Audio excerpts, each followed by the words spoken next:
Mañana 40 minutos, se acerca la radicación de la reforma tributaria. A congresistas de las comisiones económicas les dijeron que se radicaría este viernes y simultáneamente se conocen nuevas advertencias y preocupaciones. En una actividad con la Superintendencia de Sociedades, el presidente de Asobancaria, Jonathan Maragón, destacó varios elementos positivos de la economía en cuanto a inflación, recuperación de la inversión, empleo y confianza del consumidor, pero hizo advertencias sobre la delicada situación fiscal del país. Explicó que ese desbalance, la disparada en el déficit fiscal nos toca a todos los colombianos porque se incrementa la deuda pública y sus tasas de interés, y eso lo pagamos todos, y se presionan hacia arriba el resto de los intereses de las diferentes modalidades de crédito para los consumidores. Además, porque se acaban los incentivos para entregar créditos desde los bancos por debajo de las elevadas tasas que paga el gobierno, porque se generaría una pérdida real para el sector bancario. Y puso el ejemplo de la vivienda. ¿Con qué incentivo, dijo, un banco presta plata al 9% para un crédito hipotecario si le va mejor prestándole ese dinero al gobierno al 12%? Aún así, hoy encontramos tasas del 9% en vivienda, apuntándole a que la situación fiscal se resuelva con responsabilidad. Y sobre la tributaria, dijo el presidente de Asobancaria que tiene dudas de si Colombia está lista para una nueva reforma de estas. Explicó que hay gente que trabaja todos los días y de todo lo que se ganan en un año, el equivalente a 5 meses se lo entregan al Estado en impuestos. Trabajan 5 meses al año solo para pagar impuestos. Por eso se pregunta si esas personas se deben cargar más o mejor el esfuerzo debería venir por el lado del gasto público de la nación. Fecoljuegos también está expresando su preocupación por las intenciones de que el IVA a las apuestas en línea se vuelva permanente con la tributaria y le preocupa que este IVA se cobre sobre los depósitos por los efectos adversos sobre esta actividad, comprometiendo su sostenibilidad, la de la operación legal, abriéndole puertas a la operación, al crecimiento de la ilegalidad en las apuestas. Esto es lo que dice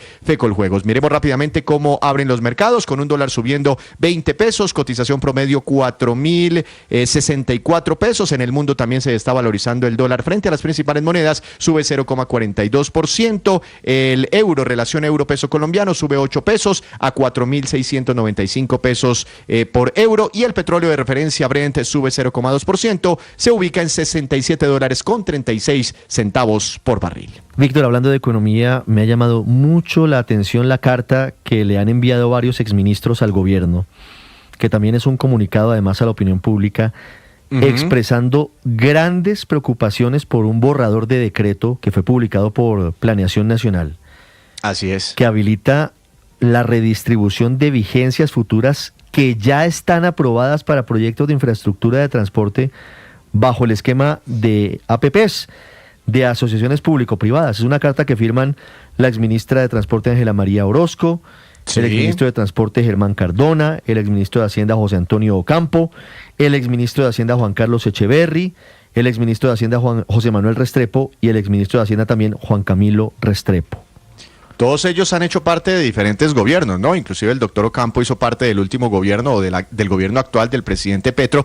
Ricardo, y entre las razones que expresan, dicen que redistribuir vigencias futuras pretenden con esta medida regular materias que solo pueden ser modificadas o definidas por el Congreso y no por el gobierno nacional, por lo que ellos tienen dudas sobre la constitucionalidad o legalidad de esta medida. Eso primero. Segundo, dicen también que las vigencias no se pueden, Ricardo, modificar unilateralmente por el gobierno, lo que podría, entre otras, provocar millonarias demandas contra el Estado por parte de los concesionarios. Y bueno, digamos, para no detallar mucho en esa carta, también dicen que les preocupa los riesgos sobre la credibilidad en los proyectos de infraestructura a través de las APP con vigencias futuras, porque se estarían cambiando las reglas de juego. Esas son algunas de las advertencias de quienes están firmando esta carta, Ricardo. Señor exministro de Hacienda José Antonio Ocampo, buenos días.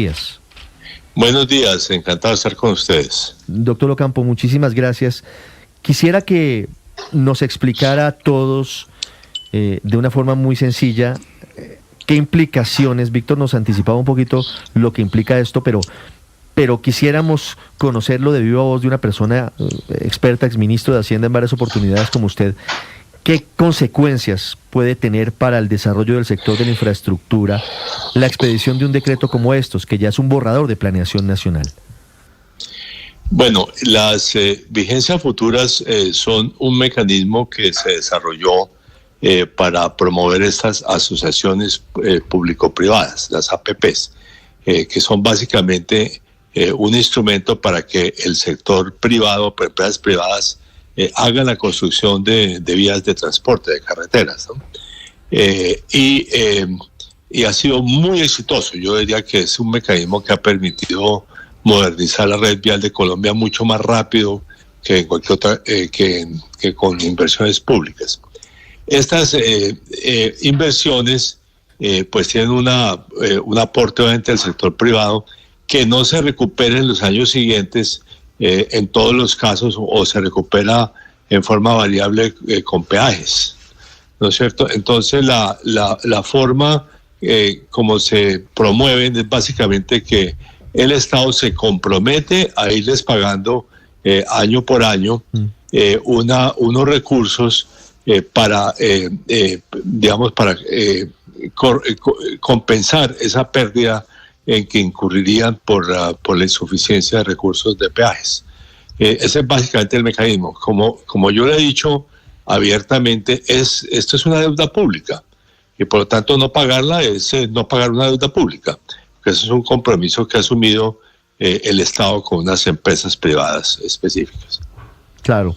Doctor Ocampo, hacia futuro en materia de seguridad jurídica, ¿qué implicaría esto y qué proyectos hoy se verían afectados por esta modificación en la destinación de los recursos de las vigencias futuras? Bueno, debo decir que obviamente hay muchas carreteras que se verían afectadas por esta medida y por lo tanto pues los inversionistas privados correspondientes. Eso jurídicamente lo que implica, como dice la carta, es que el gobierno va a recibir una cantidad de demandas por incumplimiento pues de compromisos que ha asumido, como digo yo, que son compromisos equivalentes a deuda pública, así como dice, como si el gobierno no le estuviera pagando a un banco una deuda, ¿no? Entonces, digamos, esa es la implicación jurídica, y obviamente pues se ven afectadas obras, incluyendo esta obra pues en el Cauca, que tanto ha querido el presidente, pero que tiene un faltante bastante considerable, ¿no? En fin, pero bueno, el doctor Juan Martín Caicedo les puede dar más detalles de que otras obras se estaban discutiendo para ser iniciadas con este mecanismo de las APPs. Sí, lo claro es que para cambiarlo tendría que hacerlo por ley, porque esto es una ley, la de las asociaciones público-privadas, la ley 1502 del año 2012. Eso por un lado, pero lo que sí me llama la atención que podría llegar a comenzar a pasar es la lluvia de demandas, doctor Ocampo. Demandas que también vimos cuando el gobierno nacional decidió postergar el alza de los peajes. En esa ocasión era usted, doctor Ocampo, ministro de Hacienda, que también le pegó duro a las concesiones que se estaban construyendo bajo, o más bien a las vías, a las infraestructuras que se estaban construyendo bajo el modelo de APP. Obviamente afectar el cobro de peajes, digamos, puede afectar, pero curiosamente cuando se hizo eso, a comienzos del gobierno sí se prometió un pago adicional para compensar los menores peajes durante los meses en que no se permitieron las alzas. O sea, en otras palabras, se complementó los recursos que ya tenían a través de vigencias futuras. Doctor Ocampo, ustedes en la carta hablan de paradojas, de estas intenciones del gobierno de redistribuir, de modificar unilateralmente la entrega de vigencias futuras o los compromisos de vigencias futuras, inclusive que podrían afectar proyectos muy importantes para el actual gobierno, y hablan del proyecto El Estanquillo Popayán. ¿Por qué esto podría terminar en una circunstancia en la que prácticamente el mismo gobierno se esté pegando, no sé, una especie de un tiro en un pie?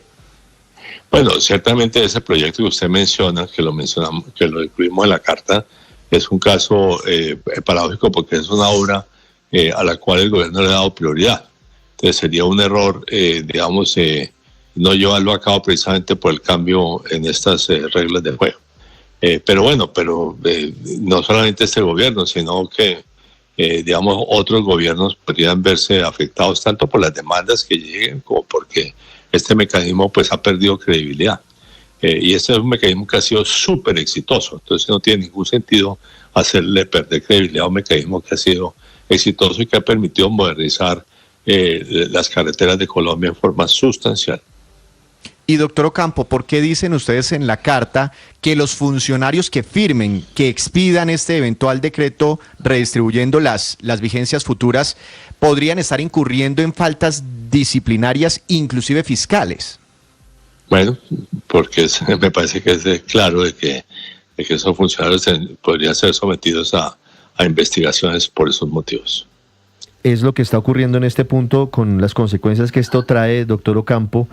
La decisión parece tomada, el gobierno sigue adelante con este decreto de planeación nacional que pretende modificar, lo había dicho el presidente Petro en realidad en varios de sus consejos, redistribuir las vigencias futuras, reubicarlas, las comprometidas ya para estas alianzas público-privadas, que es un tema muy, muy técnico, doctor Ocampo, pero que es un tema que va muy al fondo de lo que significa la financiación de ese tipo de obras, porque esas vigencias futuras, por ejemplo, son fundamentales para compensar, por ejemplo, por menos peajes, pero también confinancian el presupuesto de CAPEX y OPEX de los proyectos. Un tema muy técnico, pero que van esas vigencias futuras al corazón de la financiación del proyecto, no solamente al tema de aliviar el pago de los peajes de quienes utilizan, por ejemplo, vías como de las que estamos hablando. 8:51 minutos, es el exministro de Hacienda, José Antonio Ocampo, con nosotros, encendiendo alertas sobre este asunto. Déjeme, Ricardo, hacerle una pregunta final al doctor Ocampo,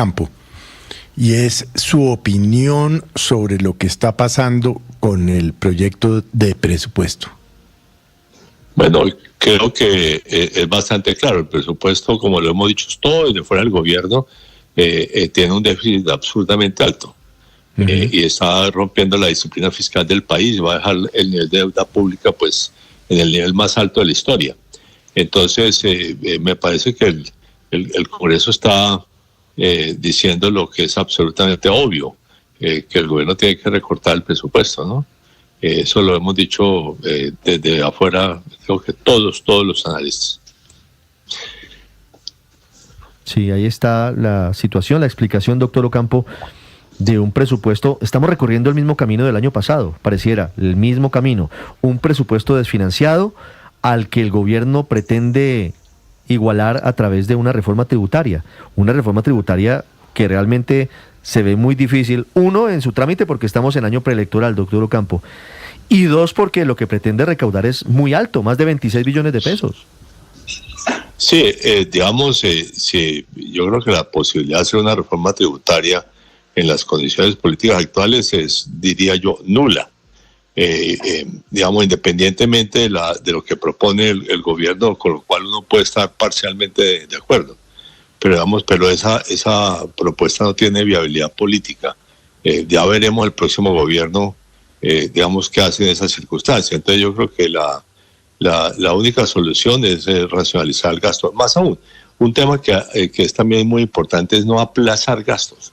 Porque lo que ocurrió el año pasado fue que no se hicieron ciertos pagos de algunos créditos de algunos gastos que se habían ya incurrido, sino que se pospusieron los pagos. Entonces, lo que aconteció es que los primeros meses de este año el gobierno quedó totalmente ilíquido, pagando cuentas del año pasado, ¿no?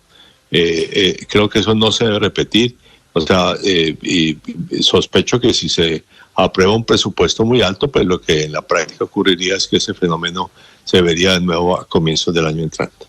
Doctor Ocampo, en varias oportunidades, en sus consejos de ministros y en redes sociales, el presidente Petro lo ha culpado directamente a usted de parte de la situación a la que hemos llegado, por un decreto que anticipó rentas en algún momento, por el manejo que se le dio al Fondo de Estabilización de los combustibles, por el déficit en los combustibles. En fin, yo sé que usted ha visto y ha escuchado todas esas críticas. ¿Qué le responde usted al presidente o por qué cree usted que se llegó a este enorme desbalance fiscal hasta el punto de haber suspendido por unos años la regla fiscal?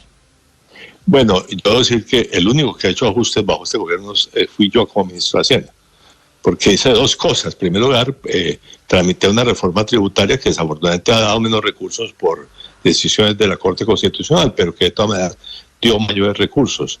Y en segundo lugar, porque yo fui el que propuse ajustar el precio de la gasolina para reducir el déficit del Fondo de Estabilización de Precios de Combustibles. Eso lo he dicho yo públicamente ya en varias ocasiones y lo reitero. O sea, no fue el presidente el que lo dijo, fui yo el que le hice la propuesta de hacer ese ajuste. Más aún, en el acuerdo que hicimos con él, tuvimos también el aumento del precio de la CPM a partir de julio del 2023, cosa que no se hizo. Entonces, el Fondo de Estabilización de Precios de Combustibles, pues obviamente lo recibimos con un déficit enorme por parte del gobierno anterior. Fueron 37 billones de pesos en el 2022, pero digamos el ajuste se hizo para gasolina y se debería haber hecho para CPM a tiempo. Pero vamos, entonces esas dos, digamos, el déficit fiscal, por eso el único año que ha disminuido fue el 2023, gracias precisamente a esas dos gestiones. 8:56 minutos. Es José Antonio Campo, exministro de Hacienda, hablando sobre dos temas, hablando sobre el borrador de decreto que pretende redistribuir vigencias futuras de alianzas público-privadas, dinero ya comprometido.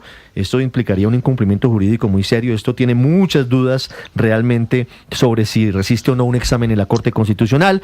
Y también hablando sobre lo que está pasando con el presupuesto y con las muy difíciles condiciones de las finanzas públicas hoy en el país. Doctor Ocampo, muchas gracias. A ustedes muchas gracias por la invitación.